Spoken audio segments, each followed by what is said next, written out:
Good afternoon to you, buddy. Welcome to Countdown to Blast Off with Anglers Channel Pro staffer Robbie Dye. I'm John Byrne. We got a great lineup of tournaments coming to you this coming weekend.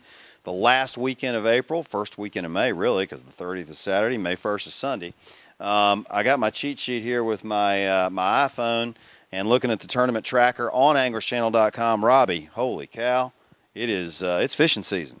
It is, John, and you'll go out on Friday and Saturday, and there's boats all over the place. Guys are fishing these team tournaments like crazy. Yeah, they really are. Hey, speaking of team tournaments, we got the CBC North Carolina division is at Lake Hickory this weekend.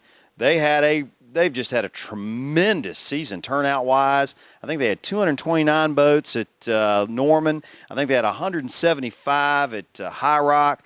They're going to push 200 up there this weekend. I mean, there's some guys who feel confident about Hickory. Yeah, 150, 200, but Hickory's a lot smaller lake. It's the size of High Rock, maybe a little smaller, so the pressure might get to that lake a little bit, and 20 pounds is going to be a good stringer. They had a tournament this past weekend, 22 won it. The fish are on the bed, and there's been a lot of pressure on. We've had no rain, the water's clear, so 20, 21 is going to win that thing, John. All right, we're going to hold you to that.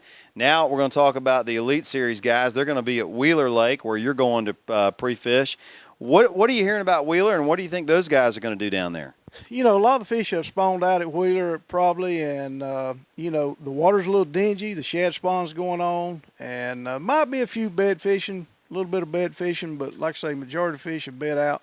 I'm going to say 19 a day. That lake is not fishing that well right now. I mean, it's kind of one of those lakes they've killed some of the grass off, so 18, 19 a day is going to be a good stringer. But, those elite fishermen are great fishermen, some of the best fishermen in the world. They'll find a pattern, and there'll be some good weights. Well, one thing that somebody said a couple weeks ago that you just can't ever get, they're paid to catch them. That's right. I mean, when they wake up every morning, they're thinking about how to catch a bass. So they're not thinking about going to work. That is their job. That's their job. That's right. All right, now let's transition to another Alabama fishery where the Big Bass Tour is going to Lake Guntersville this weekend. And you've heard some reports Guntersville's fishing tough for the first time in a while. It is. They had a federation down there this weekend. I think 21 pounds led it the first day. And, most of the time 20, 21 pounds don't even get you in the top 20 at Guntersville. So don't know what's going on down there, so it'd be interesting to see what's brought in the Big Bass Tour. Yeah, no doubt. And, back to the Elites. The Elites just came off of Bull Shoals, and I believe it was Norfolk Lake, and that was a 2-2 deal where the first 2 days were on Norfolk Lake, second 2 days on Bull Shoals. Randall Tharp won that event. That guy has been an ascending angler for a while now. Congratulations to him. Oh, congratulations, hats off. I mean, that was one of the most diverse tournaments that Bass has ever had, and to come off with a win like that, it's just unbelievable because you had to put two patterns together, two different lakes, but, the full moon is up right now. A lot of fish are shallow, and I think he's an excellent shallow fisherman, so it played into his hands. Yeah, and 2 lakes in 4 days. Hey, 61 pounds, that's pretty good.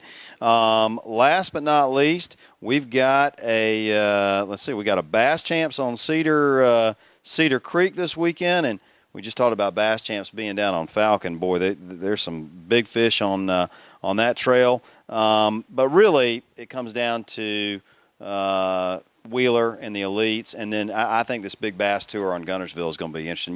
You think there's going to be an 8 or 9 pound fish caught on Guntersville? There should be, John, with this warming trend we're having this week, and the fish are, like I say, coming off the bed.